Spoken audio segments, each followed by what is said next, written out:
boyfriends. It's the first time having a Valentine. Cool. Yes. Mm-hmm. Yes. What are music? Oh, this is your shoe. Oh, no, you're good. This will probably work because the size always. I like to hold on to my music really tightly, so I can always tell it's on mine. Yeah,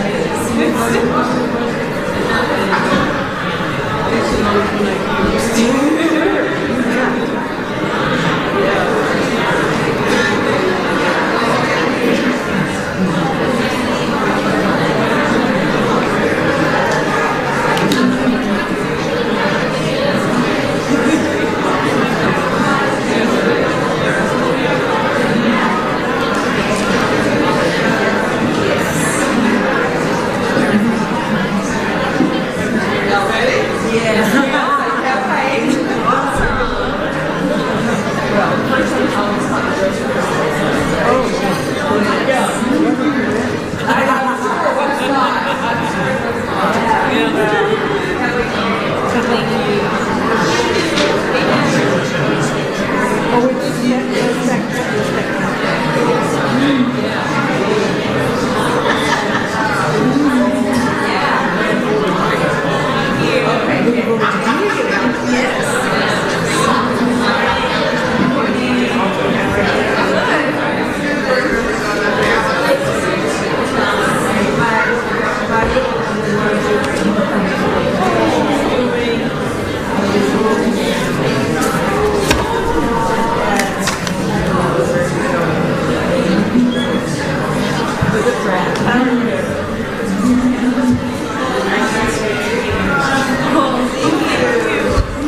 I'm actually going to a D. I think I'll just settle or as I say, thereabouts. Because sometimes I hear it, I can do it in my head for about a minute, and then sometimes I just slide it up and down.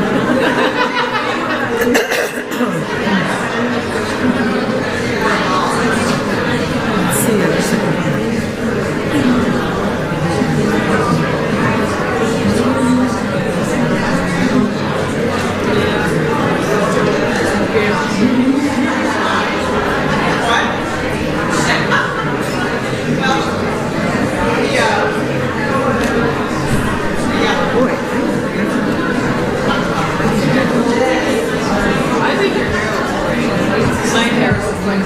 Oh God, that looks good though, doesn't it? That's probably not. Let me know when you find it with you. Ingredients? Sure. Smart boy. Now where's Todd? Great sir. I'll do it. You want me to start her up? Yeah, it looks like it's a minute away. Okay. There is more love somewhere.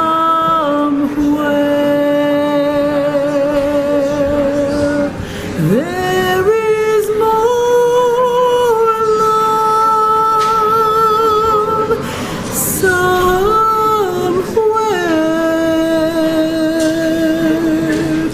and I'm gonna keep on till I find it. There is more love somewhere, and there is more hope somewhere. You know, there is more hope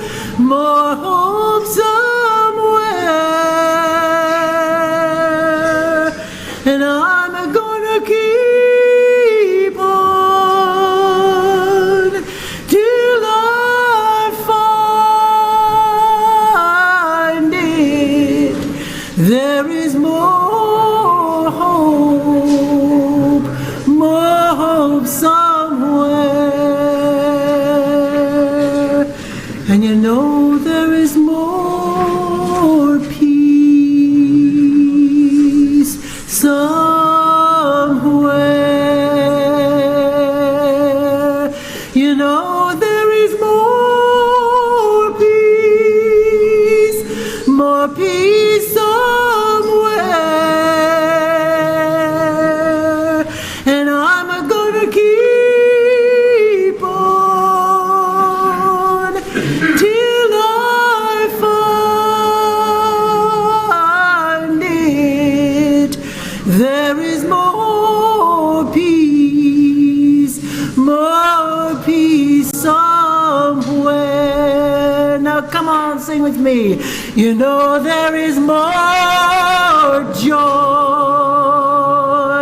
somewhere. You know there is more joy somewhere.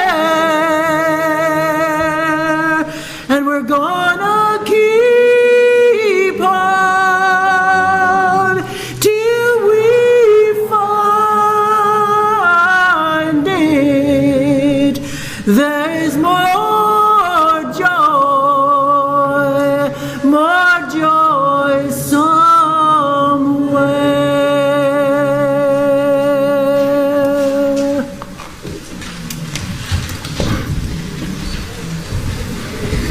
Good morning. Welcome to the Unitarian Universalist Church of Spokane, where our mission is to join together to create a nourishing, liberal, religious home and to champion justice, diversity, and environmental stewardship in our wider world, or as we say in short, to create community, find meaning, and work for justice. Great to see all of you today. I want to begin, as always, by welcoming all that you bring with you to this space, all of your unique beliefs, background, lifestyle, experiences, all that help make you who you are. And this includes, of course, those who hear us say this is an important part of our ritual each Sunday, as well as those who might be hearing it for the first time today. You're equally as welcome and appreciated. And of course, it includes those of you who are streaming with us too. I'm always glad to know that you're with us. So welcome to one and all. Before we take a few moments to greet one another, just a couple of announcements. One, you'll notice that the focus that you were handed has a piece missing. That's not due to us trying to censor information, but we unintentionally put something in there that was promoting a fundraiser for a specific candidate today, who I'm sure most of us would support in this room, but it's really not appropriate for us to, we can endorse all sorts of issues and ordinances and those sort of things, but we really can't get involved with coming even close to sponsoring specific candidates, and we shouldn't. So we just removed that, and just kind of a reminder to all of us to make sure that we don't do that. But that's the piece that's missing. And then also wanted to let you know about an opportunity coming up this Tuesday, 5:30 at the Lodge, which is right across the street from Spokane Falls Community College. Spokane Falls Community College is hosting an event beginning at 5:30. I think it's 5:30 to 7:30. And it is going to include the author in a panel discussing Donald Cutler's new book, Hang Them All, George Wright and the Plain Indian War of 1858. A lot of you know that we are on Fort George Wright Boulevard, named after the fort that used to be stood here and was so named in his honor. So it's one of our local versions of a racist monument or a Confederate flag, and we've been working to try to get that changed. And now we've got a local scholar and a college on our strip interested in really looking into this issue and changing that. So I would encourage all who can to be there. Our usual Tuesday night group, our Kurkara Dojo, is actually going to go on a field trip this Tuesday and meet there at the lodge and hopefully come up with some good logical arguments to move forward with changing the name. So wanted you to know about that. Other than that, some of you may have found this. This is a gift from Tom Schmidt, one of our members. He put some of them on the seats. You'd be welcome to take them with you. It's a common behavioral patterns that perpetuate power relations of domination, and it's widely used and is a good list to have. So feel free to take that with you, and thank you, Tom. Other than that, I'll ask that we take just a few moments to greet one another. Be sure to make some new friends today if you can. If you are joining us for the first time, please don't be shy.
Thank you, and as always, there will be more opportunity to visit with one another after our service during our social hour, so please stick around for that. But for now, let's move forward by lighting our chalice, the symbol of our faith, the symbol of our unity and our solidarity, of our openness and our inclusion, of our community and our individual uniqueness. May this small flame be our offering of warmth to those who are cold and alone, and a light to those in darkness. May it be a flame that ignites justice in our world and a beacon of hope to those in need, and may it reflect at least a spark of truth wherever truth has been lost, and cast a healthy shadow of doubt wherever it's been found.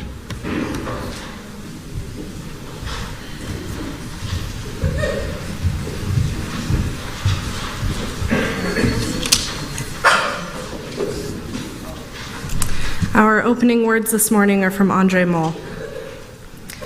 As we gather together, may we remember, when you share with me what is most important to you, that is where listening begins.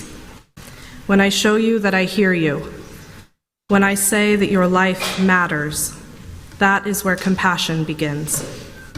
When I open the door to greet you, that is where hospitality begins.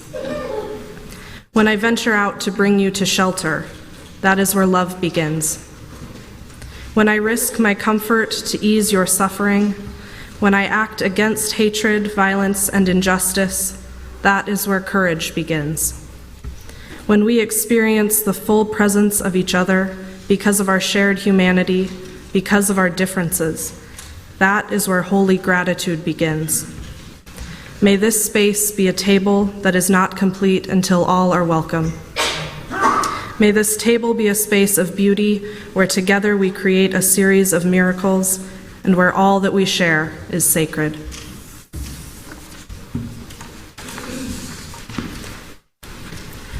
Well, we're going to do a clapping song this morning, so I love that we have the screen, because guess what? Then you can clap. You don't have to hold a book. And these are easy and great words to sing, so please rise as you're willing and able to sing. Come and go with me.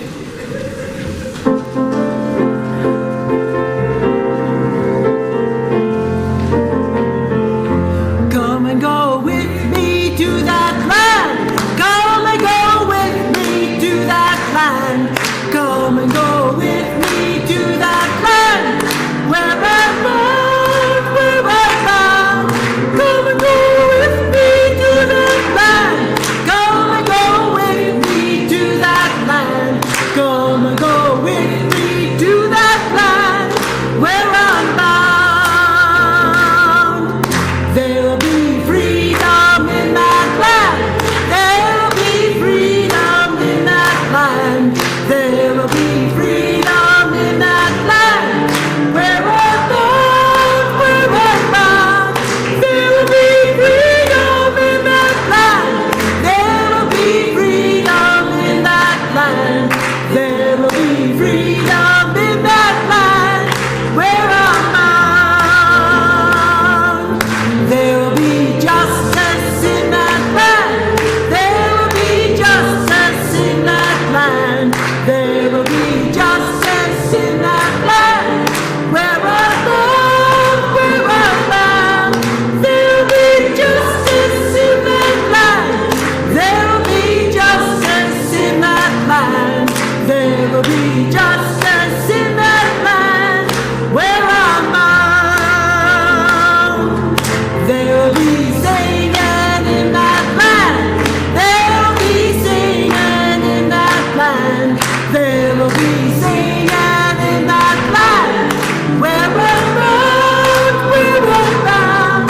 There will be singing in that land. There will be singing in that land. There will be singing in that land where I'm bound.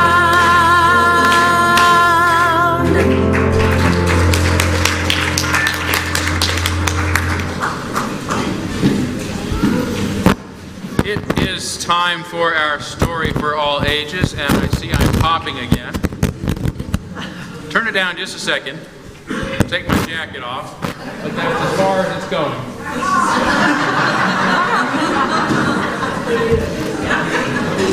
Now turn it back up and see if maybe my jacket's popping against it. If I move a little better, okay. All right. God, I feel so naked. So, how's everybody doing? Good to see you. Listen, I got in a little bit of a hurry this morning, and I hadn't prepared a story, so I just grabbed a sack full of puppets, hoping that I could come up with something. Okay? Yes. And my lovely assistant Peggy is going to help me, so I don't have to bend over and pop as I pick these up. But let me just see what I have here. Okay, I've got looks like a walrus, a mouse, a bird, a fish, a clownfish, a hermit crab, a lizard, and a hedgehog. Oh, this is going to be difficult. Let's start with the hedgehog. Okay. Thank you, Peggy. So once upon a time, every good story starts off with once upon a time, right? Not every story? No? Most stories? Some stories? Some stories start off with once upon a time. And this one starts off with once upon a time there was a hedgehog. And you know what a hedgehog is, by the way? They have these quills kind of like a porcupine, and if you touch them, they poke you. Yeah. So Hannah the hedgehog was very lonely.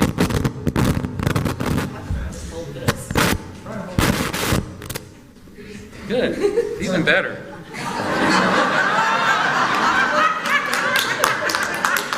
Peggy is my human antenna.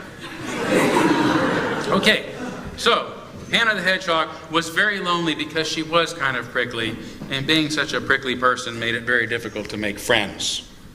For example, one time when she was walking through the forest in search of a friend, she happened to meet a little mouse. And isn't that a cute mouse? And she said, "Would you like to be my friend?" And the little mouse said, "I love friends. I'd be happy to be your friend." And went to give Hannah a big hug. "Oh," she said, "I can't be friends with someone who is so trickly." And she left. Well, it wasn't too long after that Hannah met a little bird who had just ventured beyond its nest and was also looking for a friend. And when Hannah said, "Hi, would you like to be my friend?" the bird said, "Why, yes, I could use a friend," and went to give Hannah a big hug. "Oh," the bird said, "I can't be friends with someone who is so trickly." Flew away. And before long,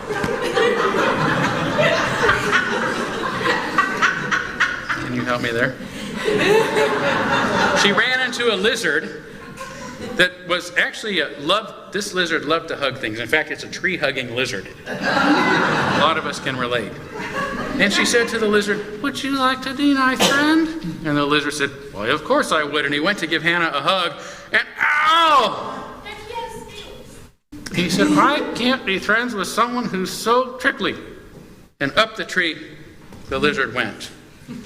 So Hannah was left to wander the forest, sad and alone, wishing she had a friend. Meanwhile, at the bottom of the sea there lived Hermie the hermit crab. Now, Hermie the hermit crab also had a problem. He couldn't make friends because every time he went to shake someone's hand, or their paw, or their claw, or their fin, he unintentionally crushed it with his powerful claw. For example, one day,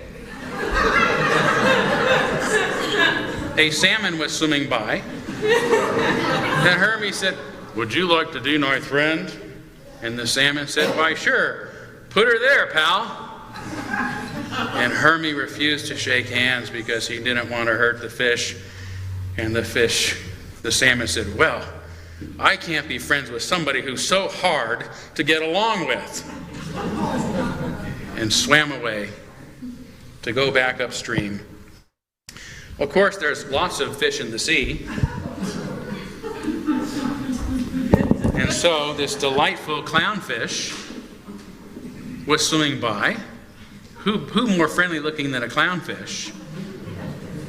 And Hermie said, "Would you like to be my friend?" And the clownfish said, "Of course. Put her there, Tal."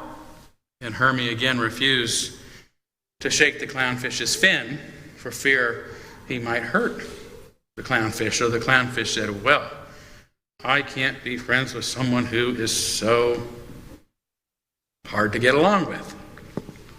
And off the fish swam. Finally, a little slack on the fishing line there.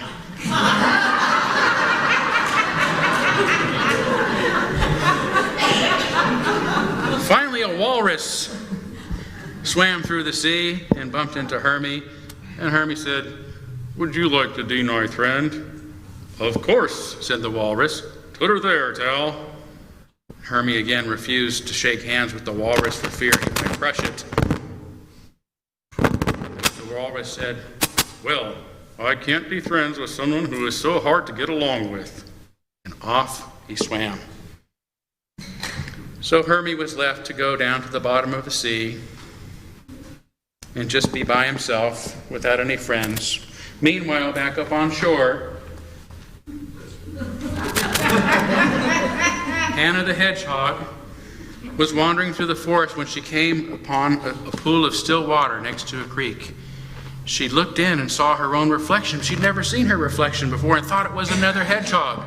And she said, "Oh my goodness, I might have a friend at last." And she reached in to hug, and into the pool she went. And before long, she got swept into the stream and started getting pulled down river, and poor Hannah couldn't swim.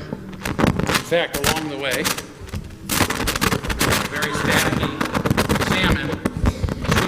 upstream who saw her struggling and went to push her to shore, but immediately touched her quills and swam away in pain. She got squashed down into the ocean, into the sea, and started to sink, where a very staticky clownfish was swimming by and saw her in trouble and went to push her up to the top of the surface and immediately got poked by her quills and swam away.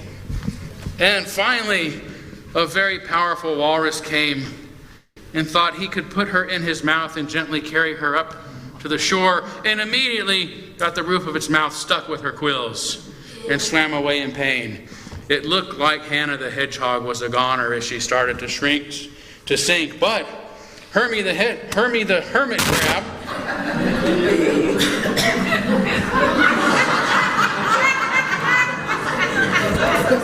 was also sinking. Hermie the hermit crab saw the commotion and, without thinking, rushed up and immediately wrapped his big claws around her and pushed her up to the shore, up to the top of the sea and to the shore, where she was able to get back on dry land. And she was so happy, without thinking, she gave him the biggest hug. And you know what? Because of his hard shell and his hard claws, her quills didn't poke him at all. And because of her quills, his claws didn't pinch her. And from that day forward, they became fast friends. In fact, they became the best of friends, proving that everyone, no matter how hard to get along with or how prickly, deserve a friend.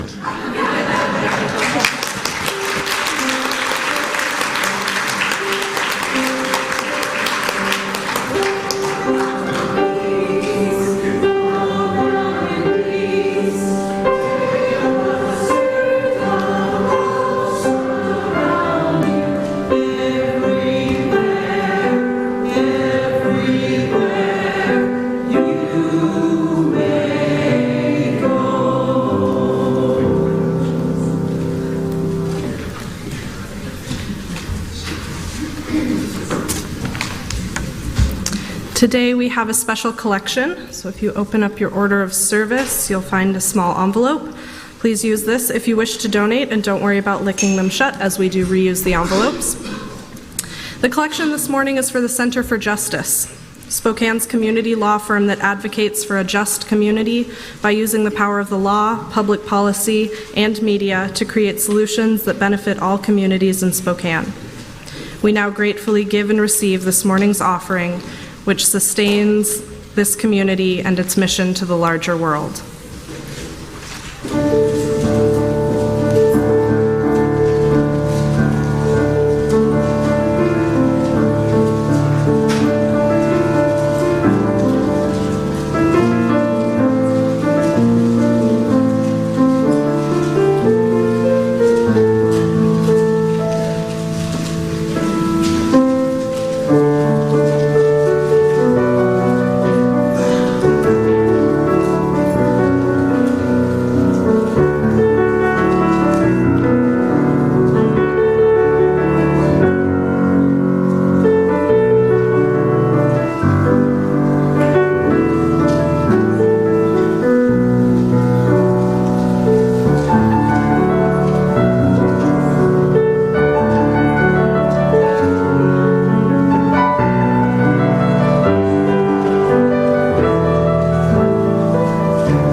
Thank you, Michelina. We're now going to kindle our candles of care for those who are most on our hearts and minds this morning. I did not get any specific requests today, but let's move right into our moment of silence on behalf of others you might be thinking of. And as always, you'd be welcome to name them aloud if you'd like.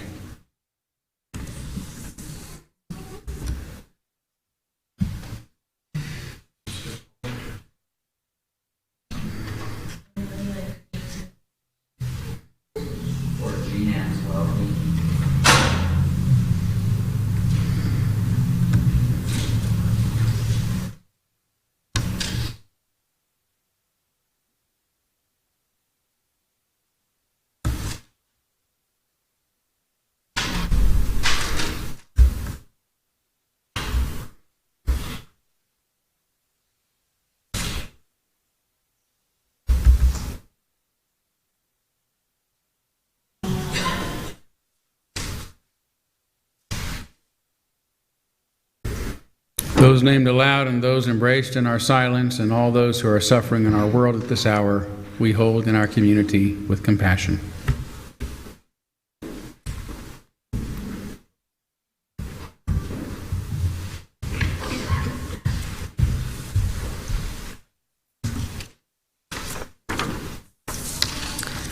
Going to move into our time of meditation, and immediately following our meditation this morning, we're going to have our musical interlude. We are skipping the reading because the sermon's a little longer this morning.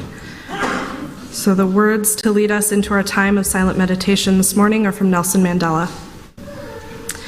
I have taken a moment here to rest, to steal a view of the glorious vista that surrounds me, to look back on the distance I have come.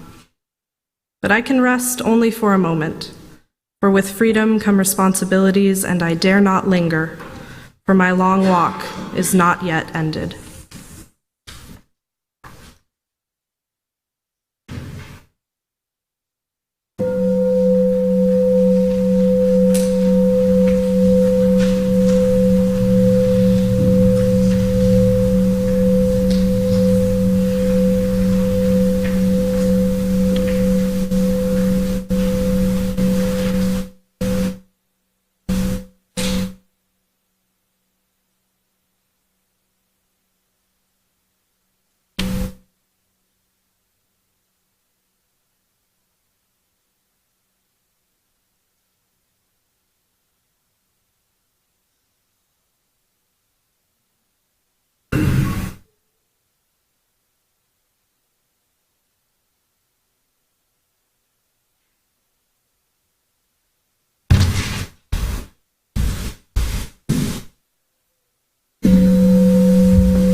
I'd like to introduce our guest this morning.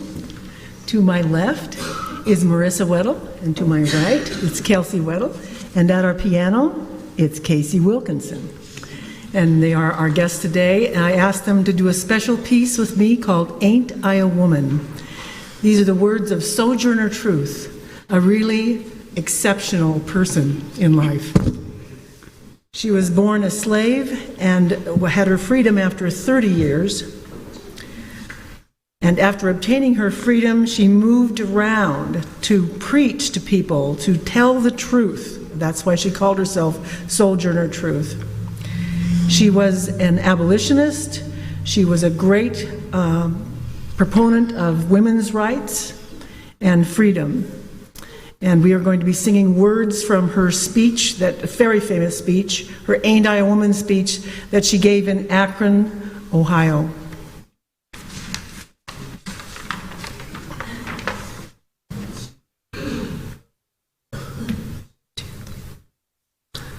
I am pleading for my people, a poor downtrodden race, who dwell in freedom's boasted land with no abiding place. I am pleading for the mothers who gaze in wild despair. Upon the hatred auction block and see their children there.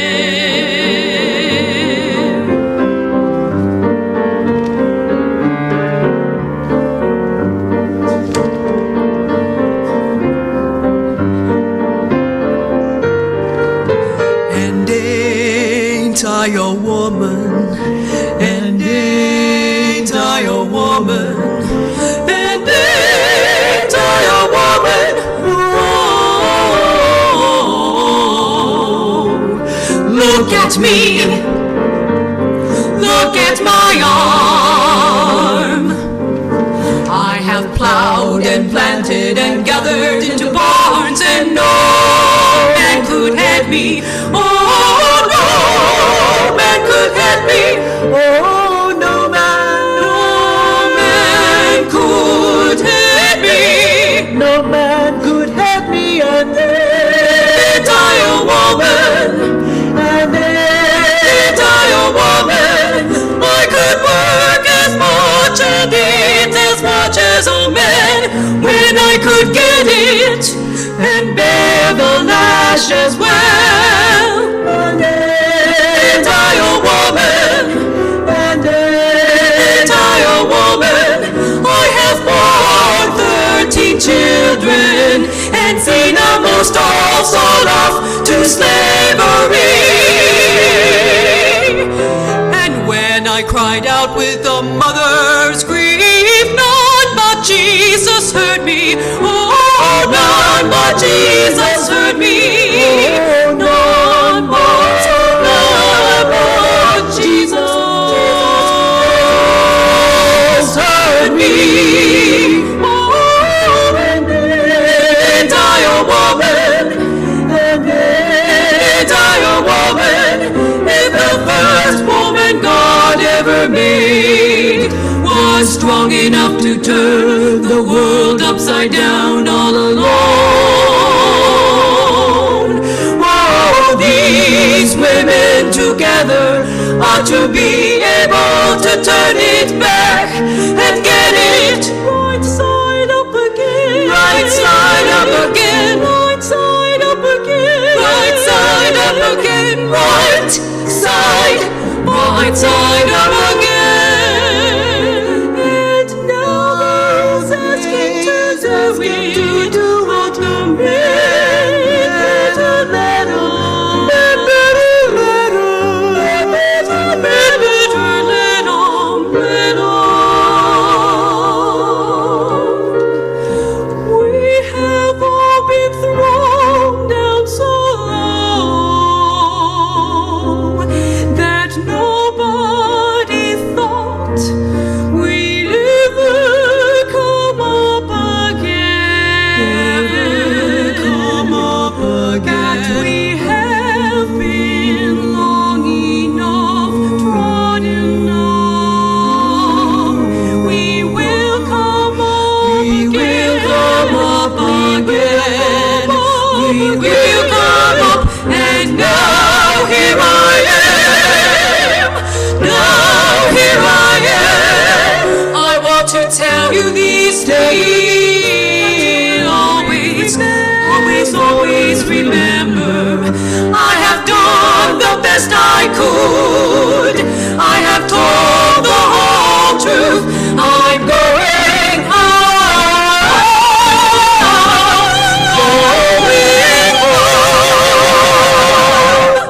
Like a shooting star, shooting star, shooting star.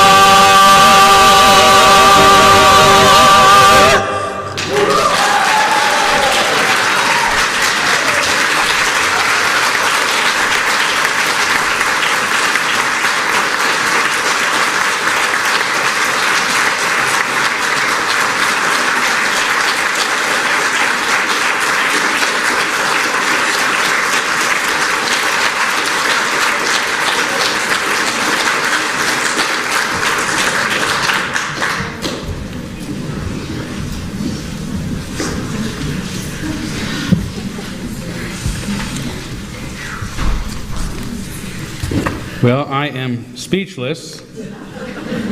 Thank goodness I have one written out. Thank you so much.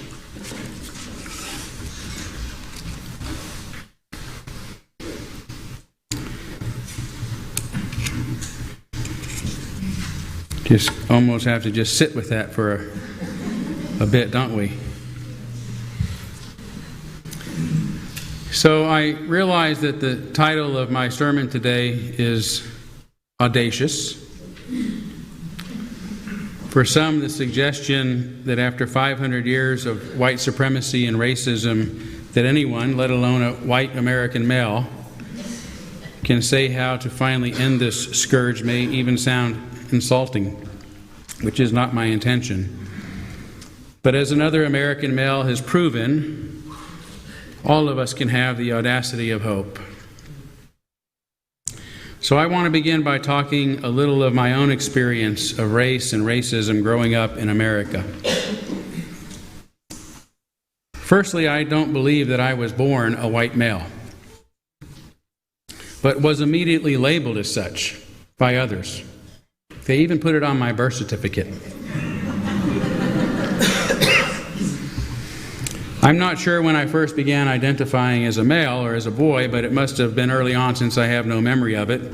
It probably started as soon as I began differentiating between my mother and my father, between my brother and my sisters, and to recognize the different roles and responsibilities our society assigns to boys and to girls. But I do remember very clearly the day that I became white. It was the morning after we moved into the small house that I grew up in when I was only 5 years old.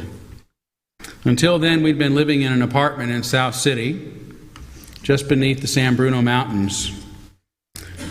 The less than 1,300 square foot, 3-bedroom, 1-bathroom home sat high on a hill in Pacifica, California, and had a glorious view of the mountain range and the ocean, at least when it wasn't too foggy to see them, which was most of the time.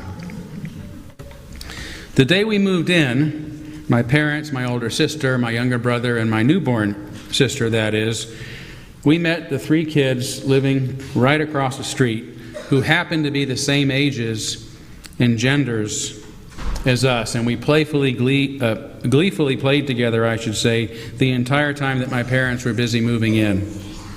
I couldn't believe that we were so lucky to have moved into a place with instant friends.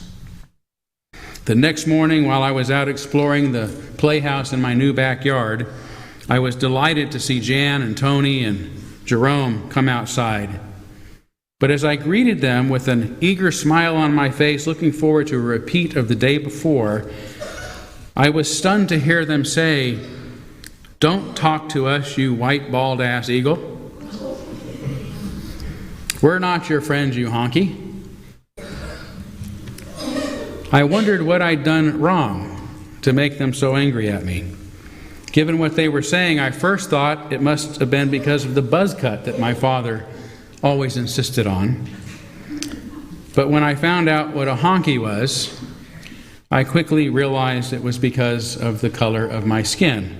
And that's the day in 1969 that I found out I'm a white boy.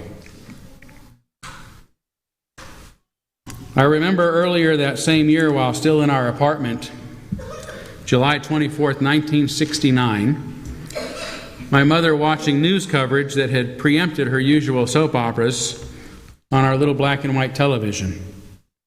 When I asked her what was happening, she told me matter-of-factly, "Men are returning from the moon." That's all she said about it. And as amazing as it seemed to me that we can go to the moon and back, I didn't realize that I was witnessing history. I just presumed, given my mother's simple reply, that it must be an ordinary event. This tells you how little my parents ever talked in our home, let alone to us, about important matters. As a little fellow, I didn't know anything about the world that I'd been born into. I didn't know anything about our nation's racist history.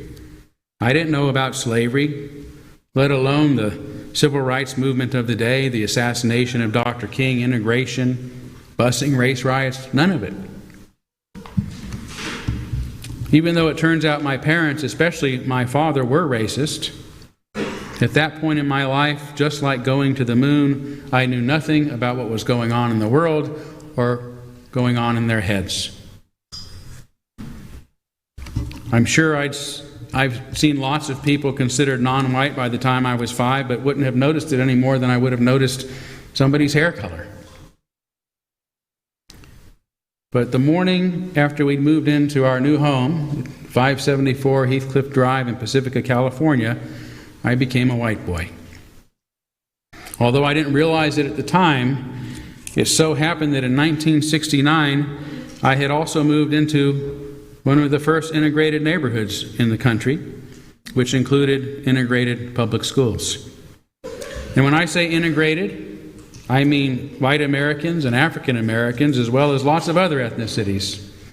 Latinos, Chicanos, Filipinos, Samoans, Asians, Iranians, and so many other ethnicities represented. In fact, when I was growing up, the first question kids learned to ask one another was, "What nationality are you?" Anyone from California remember that? Yeah, some, yeah. In retrospect, I'm pretty sure my new friends received a lecture from their parents the night we moved into our new home about hanging out with white kids. I'm also sure that as a black couple in 1969, having no doubt experienced the cruelties of racism firsthand, the Wilsons had good reason to teach their kids to stay away from white folks. Unfortunately, most kids in the hood were learning the same thing. And it seemed to me, learned to despise us white boys most of all. I was often bullied and assaulted because of it. On one occasion, for instance, I was walking a couple blocks to the convenience store when an older Latino kid passing by just suddenly punched me in the nose. For no reason. "Slimy ass white boy," he said, as my mouth filled with blood. Still, we all lived in the same neighborhood, played in the same streets, went to the same convenience stores, and to the same schools. Whether we liked it or not, whether our parents wanted it or not, we were in a relationship together. After a few years passed, we found that we could play together, so long as we acted like we didn't like each other.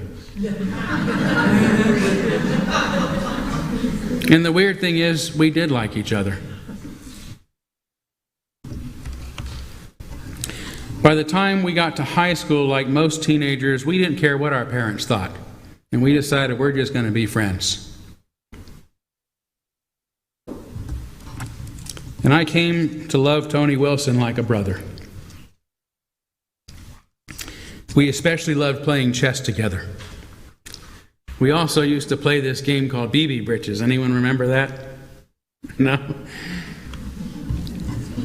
So Tony, who was a lot tougher than me, well, I should say, it was a game in which anyone playing, if you said a word that began with B, you'd get punched until you said BB Britches.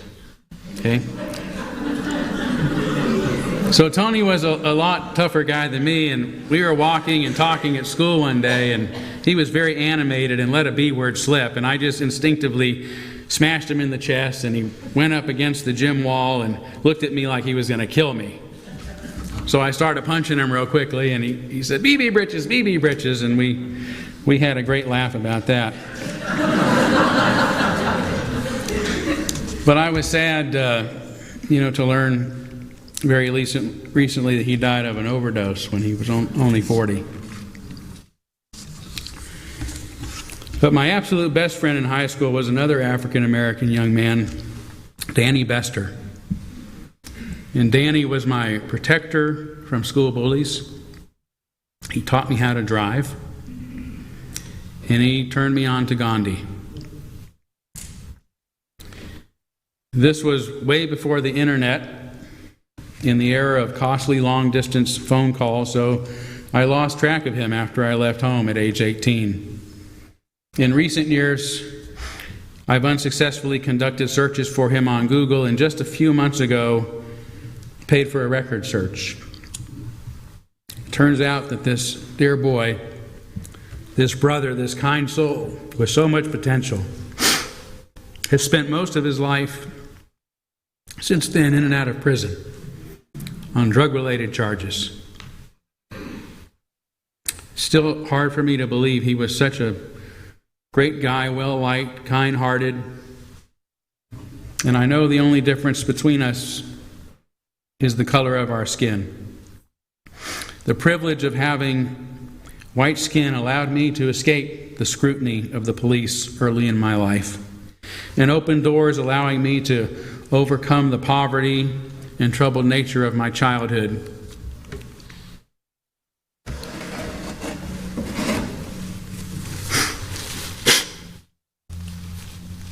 And that's not fair. It's racist.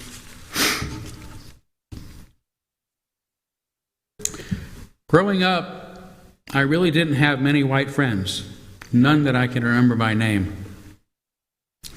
But I remember my friend Ricky Rodriguez and my other friend Richard Rodriguez and Paul Salu, my biracial friend whose father was Samoan, who recently rediscovered each other on Facebook and asked me to conduct his wedding this summer.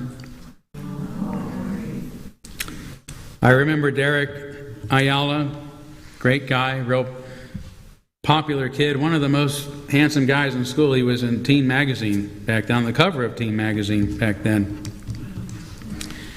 And as popular as he was, he was afraid to answer the question about his nationality because he was Iranian at the time of the Iranian hostage crisis.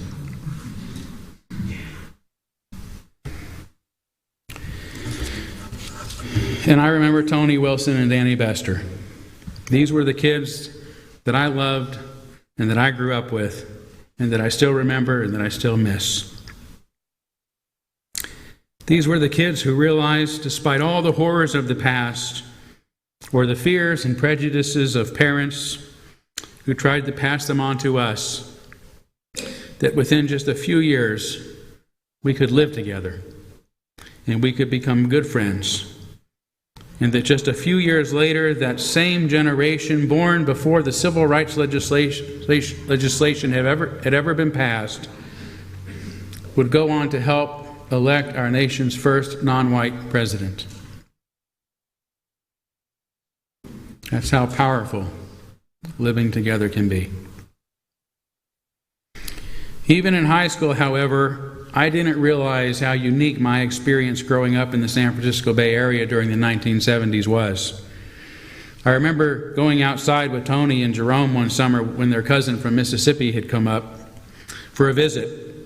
We played outside in those days, for those who are wondering why we were, because we didn't have internet or video games or anything worth doing inside. So we got to wrestling together, which their cousin was at first reluctant to do, even though he was no doubt the toughest one of us all. He later confessed that he'd gotten into a fight with and beat up a white boy once, in his words, speaking in an almost whisper, as if it were both a badge of honor and also something to be afraid of admitting. I thought, what's the big deal? I get beat up by black guys all the time.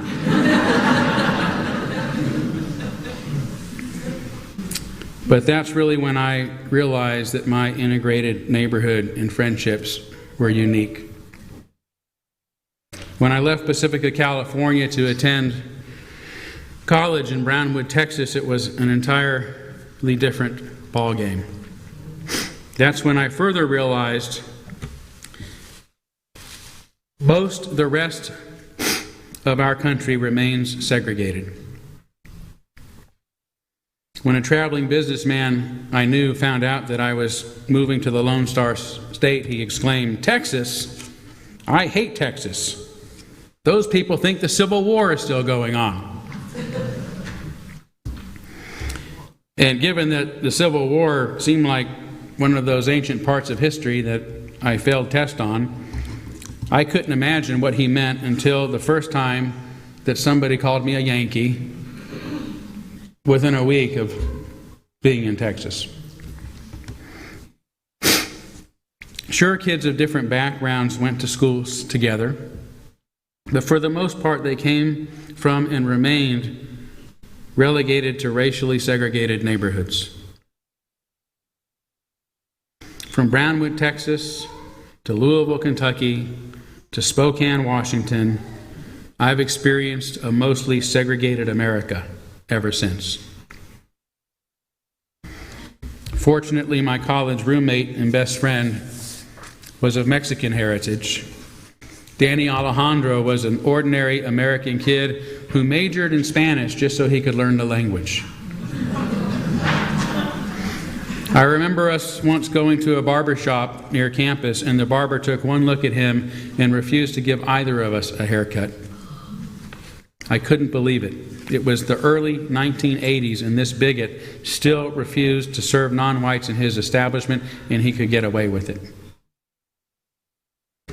Danny shrugged it off like it was no big deal, but I could tell that it scared him and embarrassed him.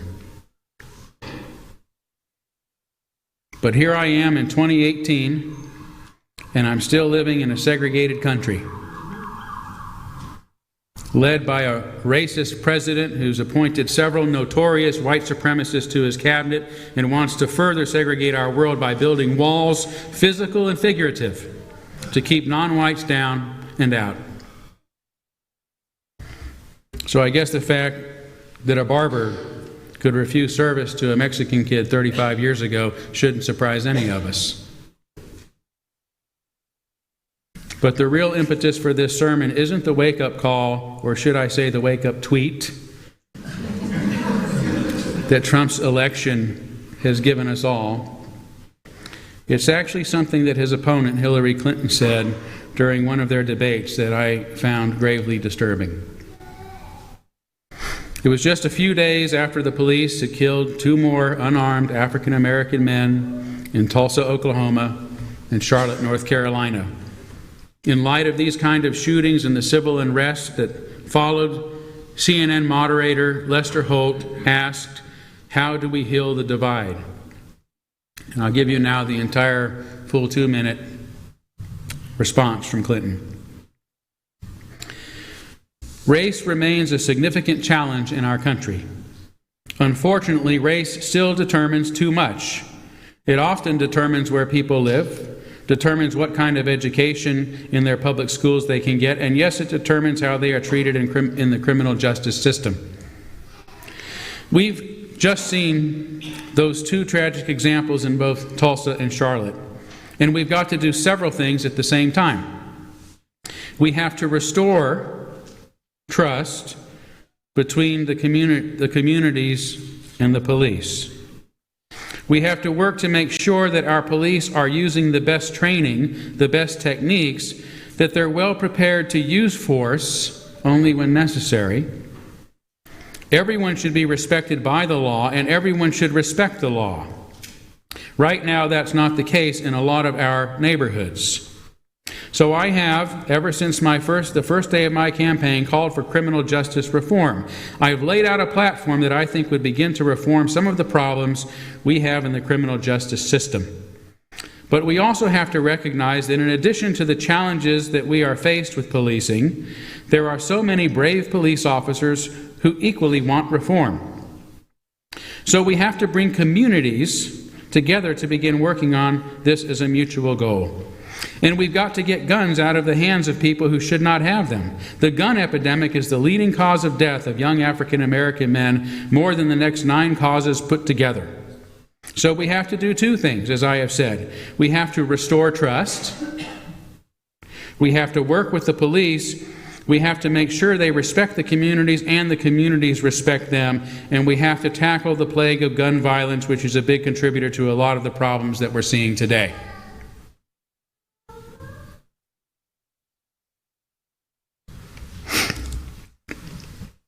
This response immediately and deeply troubled me for several reasons. Firstly, it was a response coming from one who was the only real choice I had in the election, and in my opinion reflected the same racist thinking at the root of the problem. Secondly, like many political responses, it was 2 minutes of gobbledygook that never fully answered the question and threw us all off track with red herring and straw man arguments about gun epidemics and respecting the law. Thirdly, these 2 points that missed the real point blamed the victims of racism for the problem of racism. It may be that some people don't respect the law, but that does not justify police officers killing them. It may be the unregulated gun industry is the leading cause of death among African American youth, is probably among a lot of other folks too, but that does not explain police killing unarmed black men or youth. It wasn't the question. But what bothered me most of all by Clinton's response was the way she referenced our communities, which in the context of the question could only have referred to communities of color, to non-white communities. When she said, for instance, we have to restore trust between the communities and the police, I'm quite sure she wasn't talking about most neighborhoods. She certainly wasn't talking about my neighborhood that I'm privileged to live in. By the way, this statement itself reflects another logical fallacy called begging the question, because it presumes that there was such a time that trust existed to begin with.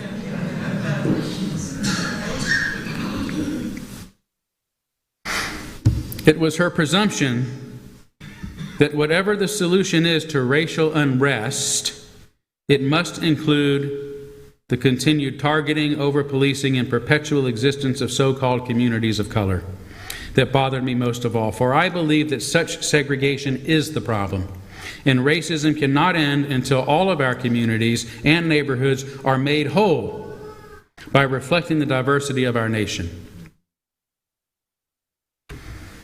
In his book on the subject, sociologist Eduardo Bonilla Silva says, to this day, blacks and most racial minorities lag behind whites in terms of income, wealth, occupational and health status, educational attainment, and other relevant social indicators.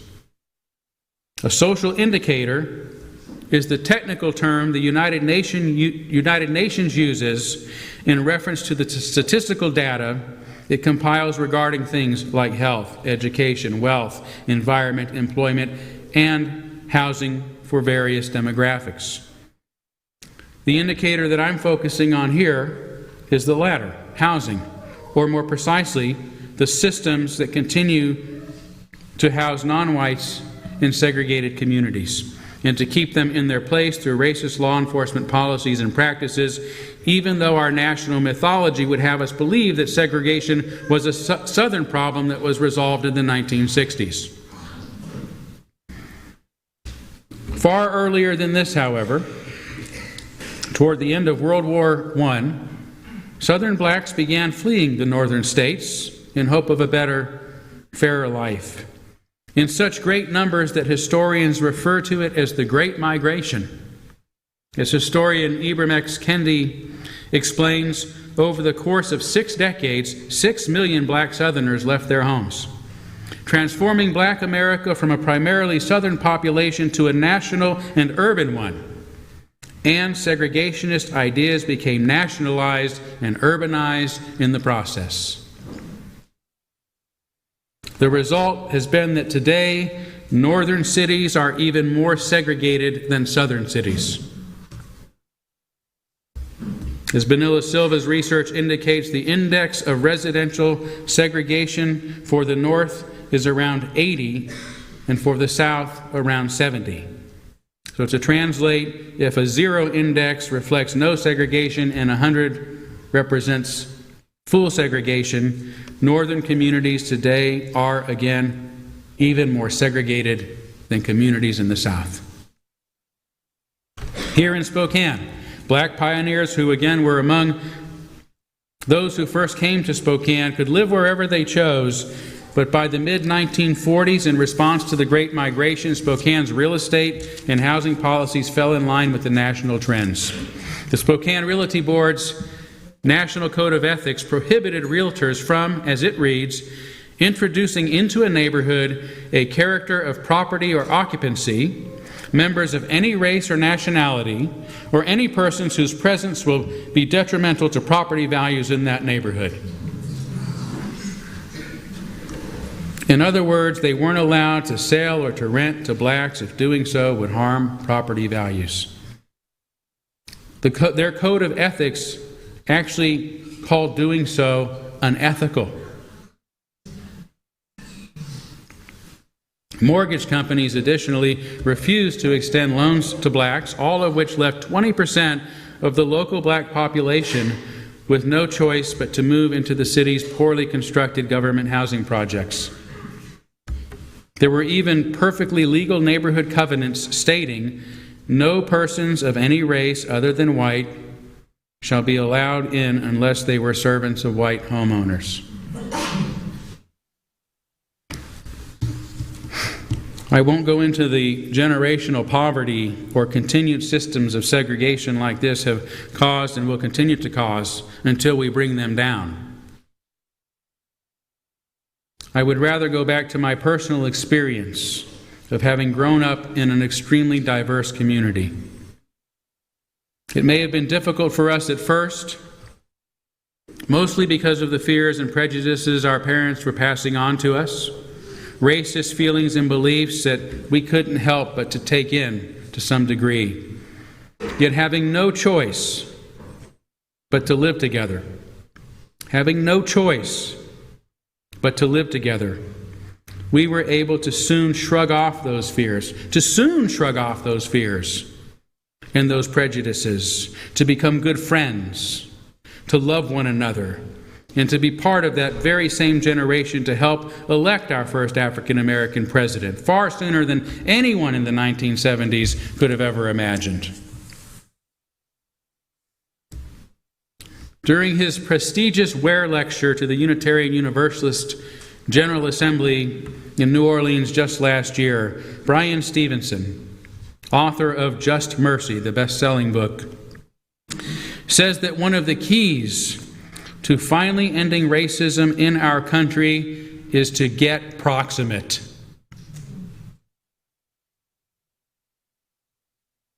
Meaning we have to get close to the problem and we have to get close to the people who suffer most from it in order to become true agents of transformation and healing. And I use the word healing because our communities, all of our communities, need to be made whole by becoming communities of colorfulness. Today I mourn the loss of my friends, of Tony Wilson and Danny Bester and Ricky and Richard Rodriguez and Derek Ayala and others I've lost touch with once I moved away from my unusually colorful neighborhood I had the very rare privilege of growing up in. And I grieve for the country I've discovered in its place, a racist, segregated country that makes us all suffer because we're not whole. But I'm also hopeful because despite all the problems that our ancient systems of white supremacy have caused and continue to cause, I know that integration works. Integration brings us together. Integration enables us to fall in love with each other and to make our neighborhoods and our lives whole. And as I say often, ending white supremacy and racism isn't about changing people's minds and hearts, or forcing them to use whitewashed language, or even tearing down decrepit racist monuments and tattered flags. The solution, rather, is to tear down the perpetual racist systems that continue to make our society harmful and unjust,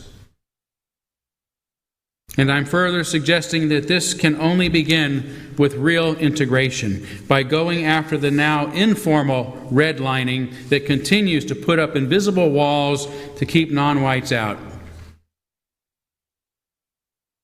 Toward this end, I recently purchased the web domain colorfulness.org to launch a national movement bringing socially responsible bankers and realtors together with community leaders and civil rights activists to work together to make our neighborhoods whole, to make our neighborhoods and our lives colorful.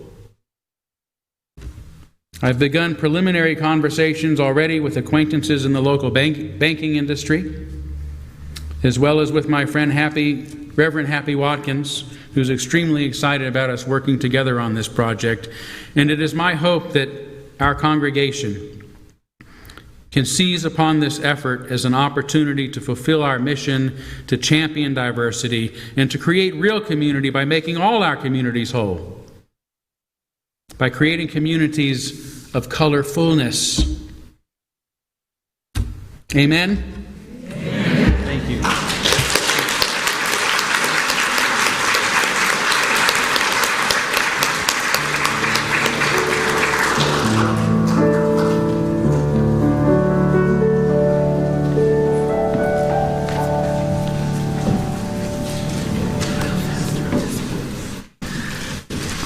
Well, let's stand and sing about building a new way.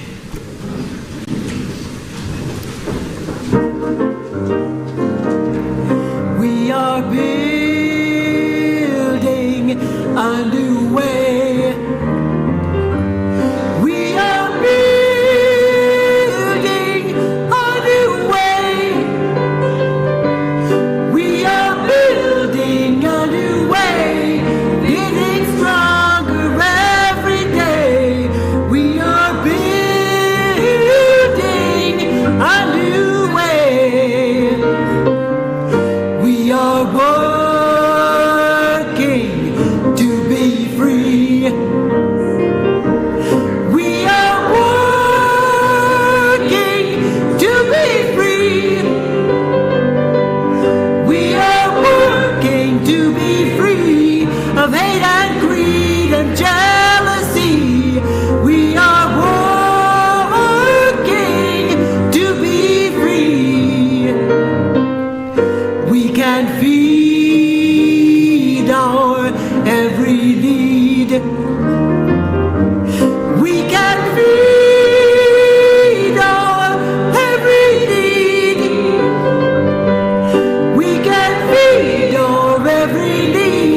Our benediction this morning is from Audre Lorde. When I dare to be powerful, to use my strength in the service of my vision, then it becomes less and less important whether I am afraid. Amen, blessed be, salam alaikum, and shalom.